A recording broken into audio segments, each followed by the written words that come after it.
Iniciamos hoje a análise ao capítulo final do Sermão de Santo António, proferido por Padre António Vieira, no Maranhão, em 1654.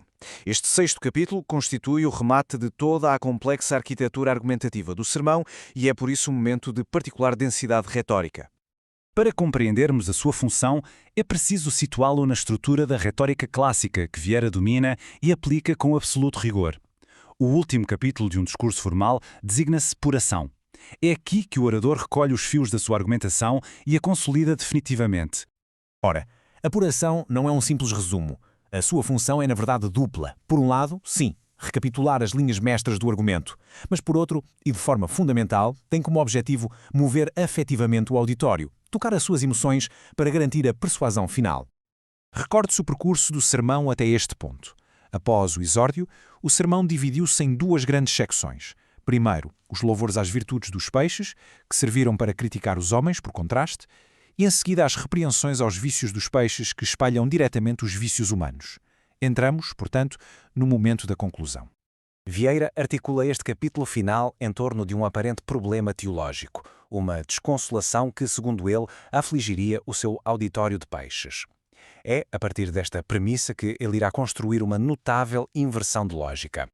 A questão de partida é então esta. Segundo as leis sagradas do Antigo Testamento, nomeadamente no livro do Levítico, as aves e os animais terrestres eram oferecidos em sacrifício a Deus nos altares. Os peixes, contudo, não. Qual seria então a razão para esta exclusão? O pregador começa por acolher este aparente sentimento de inferioridade dos peixes. Ao dar voz à sua desconsolação, Vieira gera uma expectativa no auditório, preparando o terreno para a reinterpretação que se seguirá. É aqui que se revela a mestria de Vieira. Ele vai transformar o que parece ser um defeito, uma marca de inferioridade, numa virtude superior. A exclusão, argumenta o pregador, não é um sinal de demérito, mas sim a consequência de uma condição teológica muito particular. O fulcro de toda a argumentação reside nesta premissa teológica. Um sacrifício, para ser aceito por Deus, exige que a vítima chegue viva ao altar. A morte deve ocorrer apenas no próprio ato sacrificial, nunca antes. A distinção é, pois, de ordem física, mas com consequências teológicas. Os animais terrestres e as aves sobrevivem fora do seu habitat o tempo suficiente para serem apresentados vivos no templo. Os peixes, pelo contrário, uma vez retirados da água, o seu elemento vital, chegam inevitavelmente mortos ao altar. A conclusão a que Vieira nos conduz é, por isso, profundamente paradoxal. A exclusão dos peixes da ara sacrificial não é uma punição, é pelo contrário uma forma de proteção divina. Deus, ao excluí-los, está na verdade a poupá-los a uma ofrenda indigna, a um sacrilégio. E é precisamente neste ponto que Vieira dispara a sua seta alegórica. Toda esta elaborada argumentação teológica sobre os peixes era, como é apanágio de todo o sermão, uma preparação para o verdadeiro alvo da crítica: os homens. A transição é, como se vê, abrupta e de um enorme impacto. O peixe que chega fisicamente morto ao altar terreno torna-se a alegoria da alma humana que se aproxima do altar da Eucaristia em estado de pecado mortal, ou seja, espiritualmente morta. A alegoria funciona, assim, através de um sistema de correspondências diretas. O peixe, fisicamente morto, equivale à alma espiritualmente morta. O altar do sacrifício antigo corresponde ao altar da comunhão cristã.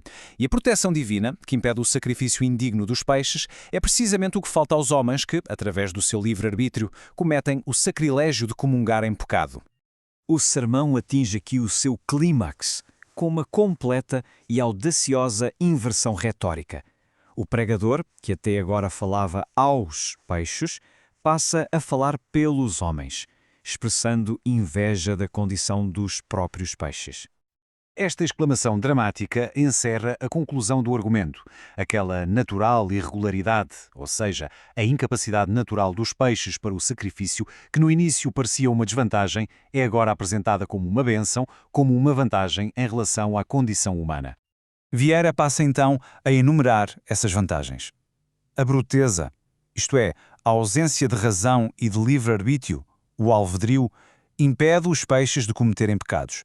Eles não ofendem a Deus com as potências da alma, a memória, o entendimento e a vontade, que, no ser humano, são frequentemente instrumentos de perdição. Deste modo, conclui, os peixes cumprem o fim para o qual foram criados, ao contrário do homem. A implicação teológica desta passagem é profunda. Vieira não nega o valor do livre-arbítrio como dom divino, mas expõe a sua trágica perversão nas mãos do homem.